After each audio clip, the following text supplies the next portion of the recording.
Nah, jadi intimidasi seperti ini berlanjut terus.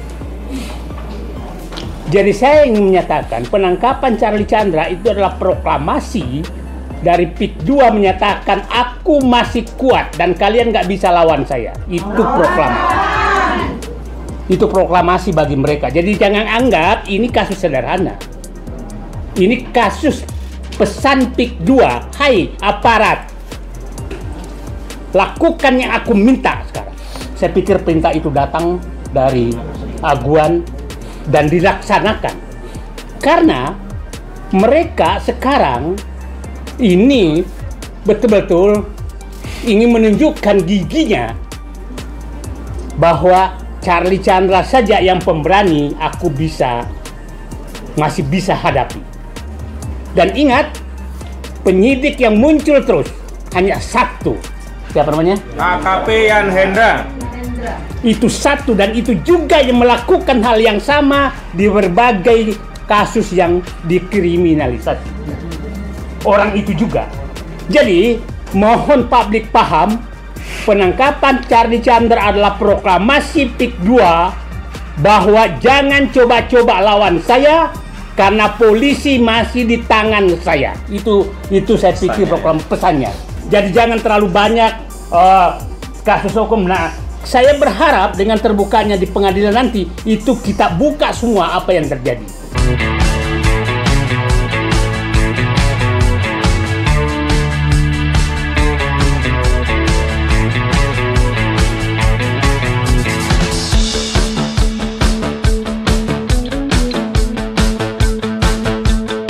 Di tengah kita, Bang Said Didu yang juga sudah lama, setahun lebih mengadvokasi kezaliman PIK 2. Maka kita mintakan beliau agar kita paham peta kezaliman proyek PIK 2 ini di tanah Banten, bukan hanya yang terjadi terhadap Pak Charlie Chandra. Kepada Pak Said Didu dipersilahkan.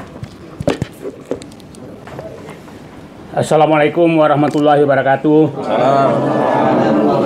Hari ini tepat 1 tahun saya mencabuh front dengan PP Muhammadiyah, menyatakan berada di garis terdepan untuk membela rakyat yang terzolimi. Hari ini pas 1 tahun tepat di kantor PP Muhammadiyah. Jadi saya pikir hanya jalan Allah aja yang menuntun. Bagi saya, Charlie Chandra adalah pahlawan. Karena dari sekian puluh orang yang kena kasus seperti Charlie Chandra, itu tidak ada yang berani masang badan. 3 hari sebelum Charlie Chandra ditangkap, dia bawa toko besar, etnis Chinese juga, dan orang kaya, jauh lebih kaya dari Charlie Chandra, yang tanahnya sedang digusur, dan kita mau bela setelah dia mundur, dan berkali-kali seperti itu, banyak kali. Tetangga saya etnis Chinese juga, supaya orang paham bahwa ini bukan masalah etnis. Itu bayangkan, ibunya sudah tua, datang penyidik ke rumahnya, disidik, habis itu beberapa hari kemudian meninggal. Polisi datang dengan etnis tertentu, tahulah, etnis timur. Nah, jadi intimidasi seperti ini berlanjut terus. Jadi saya ingin menyatakan penangkapan Charlie Chandra itu adalah proklamasi dari PIK 2 menyatakan aku masih kuat dan kalian nggak bisa lawan saya. Itu proklamasi. Itu proklamasi bagi mereka. Jadi jangan anggap ini kasus sederhana. Ini kasus pesan PIK 2. Hai aparat, lakukan yang aku minta sekarang. Saya pikir perintah itu datang dari aguan dan dilaksanakan. Karena mereka sekarang ini betul-betul ingin menunjukkan giginya bahwa Charlie Chandra saja yang pemberani aku masih bisa hadapi. Dan ingat, penyidik yang muncul terus hanya satu. Siapa namanya? AKP Yan Hendra. Itu satu, dan itu juga yang melakukan hal yang sama di berbagai kasus yang dikriminalisasi. Orang itu juga. Jadi mohon publik paham, penangkapan Charlie Chandra adalah proklamasi PIK 2 bahwa jangan coba-coba lawan saya karena polisi masih di tangan saya. Itu saya pikir program pesannya. Jadi jangan terlalu banyak kasus hukum. Nah, saya berharap dengan terbukanya di pengadilan nanti itu kita buka semua apa yang terjadi. Ada dua tokoh besar yang sekarang juga melakukan yang hal sama. Ada yang dipenjarakan suami istri, nggak usah saya sebutkan namanya. Suami istri dipenjarakan, itu bekas teman Aguan. Dan hampir semua bekas yang dekat berhubungan dengan Aguan, dengan Ali Hanafi, itu dikerjakan seperti itu. Saya nanti cerita tentang rakyat yang hadapi. Ini sengaja saya buka ke publik supaya ini kita harus melawan, nggak ada yang lain. Nah, itu dua orang, tahu nggak sekarang dikeluarkan dengan baru bisa bicara 2026. Ya, saya nggak perlu nyebutkan namanya. Banyak sekali, ada yang sedang masih di penjara sekarang. Ada sedang di penjara sekarang. Nah, inilah yang terjadi sebenarnya. Nah, saya ingin menjelaskan apa sih kasus ini bisa terjadi sehingga seakan-akan mereka betul-betul berkuasa. Begini proses yang terjadi. Ini kita harus buka, Pak. Saya terima kasih kepada orang-orang yang ada di sini yang benar-benar jiwa ikhlas berjuangnya sudah melebihi dari manusia normal. Saya tahu Pak Gufroni 24 jam, Pak Ahmad Syahir 24 jam. Kami semua 24 jam mengikuti. Tidak ada kecuali panggilan mengusir oligarki dari Indonesia yang merampas rakyat. Tidak ada jalan lain. Nah, begini, jadi kepada seluruh kenapa sih mereka bisa melakukan? Ini sebenarnya kasus PIK 2 itu dimulai dari RUTEW dan RUTR 2011 yang ditetapkan oleh Gubernur dan Bupati Tangerang. Kita tahu siapa Bupati Tangerang saat itu? Yang turun-temurun itu. Ahmad Jad. Oke? Nah, bekerja sama dengan PIK 2. Sehingga apa yang terjadi? Diberikanlah izin prinsip kepada PIK 2, kepada wilayah itu. Nah, seakan-akan wilayah setelah dapat izin prinsip loh, bukan izin pembebasan loh, bahwa apabila Anda mau membangun boleh, itu biasa. Tapi dibalik kepada seluruh aparat itu seakan-akan wilayah itu sudah pengakuan milik dia. Itulah kata-kata Ali Hanafi kepada siapa? Bapaknya Sumita Chandra menyatakan, tanahmu masuk peta kami. Dan itu dilakukan ke semua orang yang punya tanah. Ternyata termasuk tanah Said Didu menyatakan masuk peta kami. Masuk peta kami kan kurang ajar. Seakan-akan tanah itu sudah miliknya. Nah, dengan masuk peta itu, maka seakan-akan terserah. Nah, setelah masuk peta, izin prinsip, maka semua data tanah yang ada di situ ada di tangan PIK 2. Kerjasama dengan kepala desa, BPN, semua ada di tangan. Bayangkan, tanah saya yang ada di sana, saya sendiri nggak tahu luasnya. Dia tahu luasnya. Bayangkan saya kan bilang, tanah saya sekitar 9 hektar. Di Rut Agung Sayu menyatakan tanah saya itu cuma 9 hektar. Hebat kan? Di Rut PIK 2 tahu tanahnya saya itu. Pemilik Nomor Sampono. Saya itu sendiri nggak tahu tanahnya berapa luasnya. Karena memang saya nggak pernah ngurus tanah berapa luasnya. Karena selama ini ya digarap orang aja. Nah, bayangkan tanah rakyat dia tahu semua. Karena dia tahu semua tanah-tanah rakyat yang ada wilayah peta kami, yang katakan tadi, maka dia bisa merekayasa semua kasus-kasus tanah yang ada di sekitar yang di wilayah tersebut. Nah, ini adalah BPN yang bekerja. Kepala desa yang bekerja. Ingat, Ini adalah kerjaan Jokowi.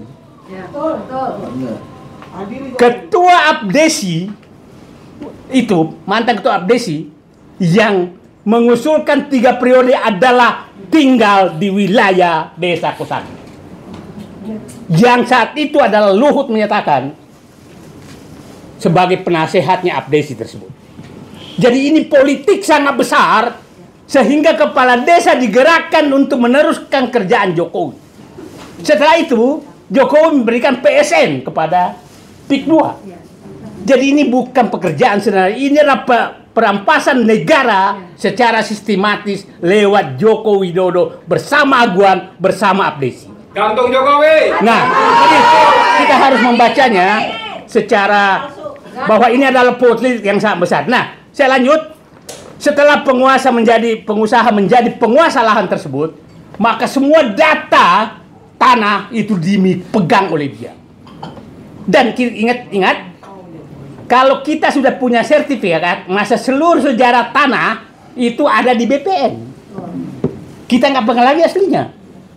Artinya BPN bisa merekayasa bahwa tanah Said Didu itu tidak sah karena milik orang lain.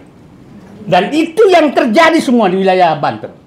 Raja-raja dilakukan seperti itu. Bayangkan cuma raja nggak berani bicara. Tahu-tahu namanya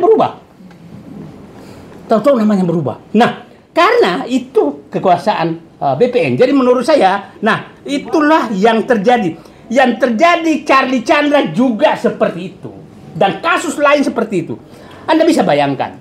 Tetangga satu lagi saya. Banyak sekali kasus yang saya pahami. Bayangkan, tanahnya sekitar 20 hektar. Sepakat 5 hektar dijual. Oke? Dengan harga yang pas. Tahu-tahu datang panggilan polisi bahwa yang 15 hektar bermasalah. 20 bermasalah. Karena dianggap bermasalah, maka dipaksalah menjual 15 hektar itu dengan harga kesepakatan. Kalau enggak, Anda dipenjara. Begitu caranya mereka. Jadi biasanya diakui sah. Ini banyak sekali seperti sah sebagian, habis itu dianggap yang lainnya tidak sah, badan dipaksa. Dan itu, ya pelakunya yang tadi itu, yang nggak bisa disentuh, yang berinisial A itu, Aguan. bukan. Aliana Wijaya. Nah, itu modus yang terjadi banyak sekali. Problemnya adalah dengan sekarang Charlie Chandra semua tiarap. Maka untuk membangkitkan kembali, maka Charlie Chandra kita harus bela sampai pembelaan terakhir. Nggak ada jalan lain. Kalau Charlie Chandra ini berhasil, maka Banten habis, Indonesia habis. Seluruh modus ini dilakukan di seluruh Indonesia karena pelakunya adalah, mohon maaf, itu adalah aparat desa dan seluruh aparat BPN, aparat hukum itu melakukan hal yang sama di Marwali, di Makassar, di Surabaya, apalagi di Kalimantan, di Maluku, di Papua, itu terjadi semua. Jadi sebenarnya bangsa ini sedang dirampas oleh mereka. PIK 2 adalah puncak gunung es yang terjadi sekarang.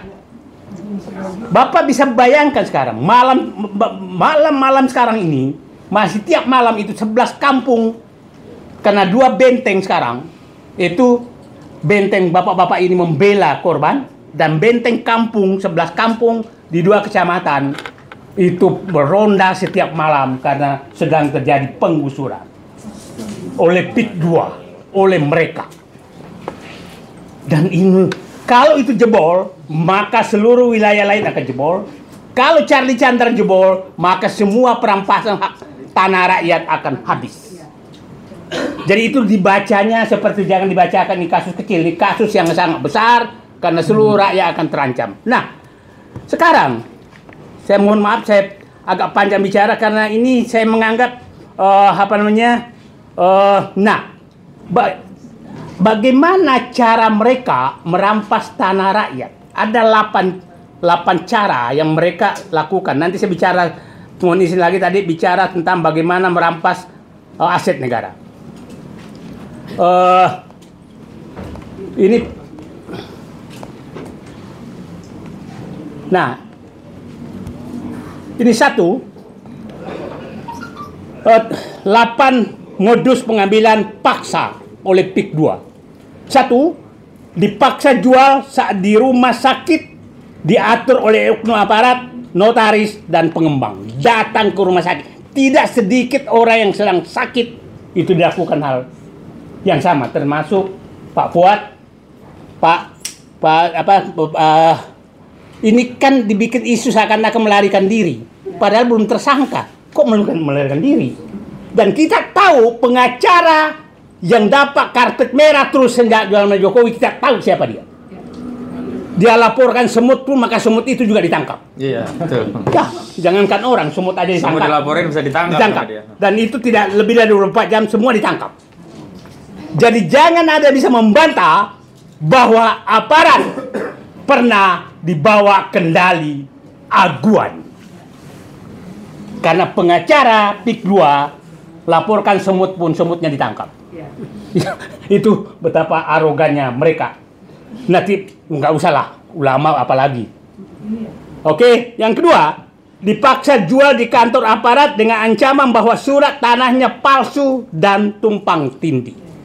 Ini modus kedua dan ini terjadi. Yang ketiga, dipaksa jual tanah dengan bahwa surat tanahnya palsu atau tumpang tindih. Itu yang kedua. Yang ketiga, dipaksa jual di penjara atau di tahanan dengan alasan pemalsuan surat. Ini terjadi Charlie Chandra.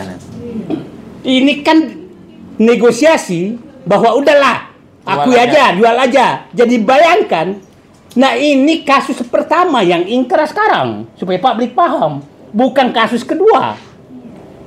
Nah, dipaksa, kan lucu. Ini perlu publik paham. Di Banten, siapapun berperkara tanah yang menang adalah aguan. Lucu. Nah, saudara berperkara, kalau siapa menang, aguan yang ngambil tanahnya.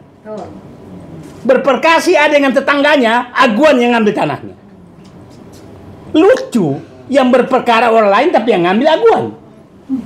Terus negara apa ini? Ya, kalau kasus Charlie Chandra bertentangan dengan siapa pembeli tanah itu, siapa namanya? Mio.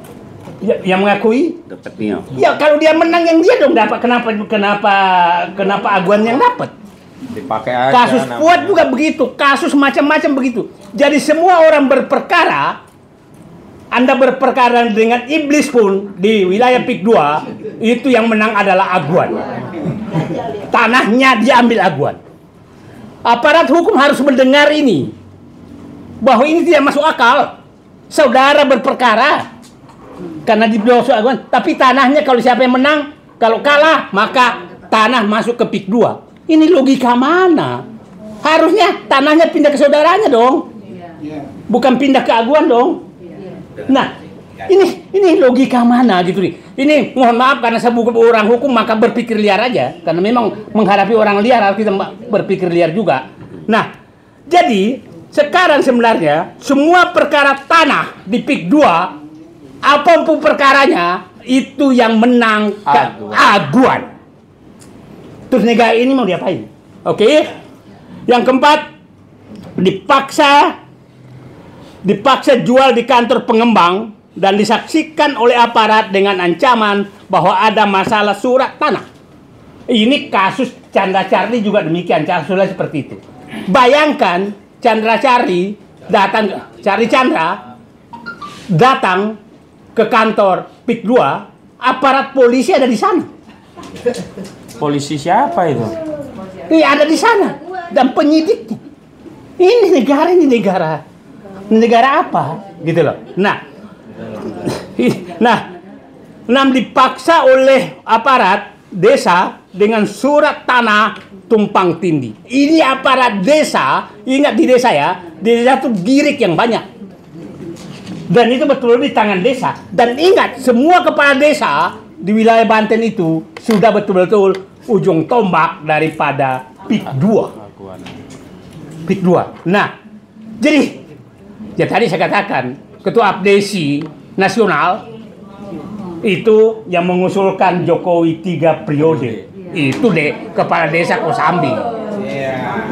Dan siapa di belakangnya? Artinya negara ini memang Jokowi mau ngambil alih lewat aguan dengan menggunakan seluruh perangkat yang ada. Ketujuh, dipaksa jual dengan alasan harus dibebaskan karena PSN. Ini yang dipakai pada saat PSN, padahal PSN-nya hanya di 1.700 hektar, 50 hektar. Nah, ini yang dipakai. Yang ke-8 dipaksa jual dengan cara lahan diisolasi dan dibayar dengan harga yang sangat murah. Ini diisolasi, tanah saya saja itu ada 1 hektar sawah saya nggak bisa lagi ditanami. Irigasinya sudah ditutup oleh PIK 2. Hektaran tanah yang ada di wilayah itu yang nggak bisa ditanami lagi. Kampung-kampung diisolasi seperti itu. Nah, terus pertanyaan saya sekarang, Pak Sugeng Waras di sini, darah saya mendidih, Pak. Melihat bahwa ada orang yang sangat istimewa yang tidak bisa disentuh oleh hukum dan dia bisa mengatur aparat hukum untuk merampok negara. Saya yakin Pak Presiden Prabowo seorang jenderal, mudah-mudahan darahnya juga mendidih dan selalu menyatakan saya rela mati bersama rakyat. Dan saya dari awal menyatakan Pak Prabowo kalau mau mati bersama rakyat, datanglah ke PIK 2 dan kita mati bersama. Terima kasih. Assalamualaikum warahmatullahi wabarakatuh.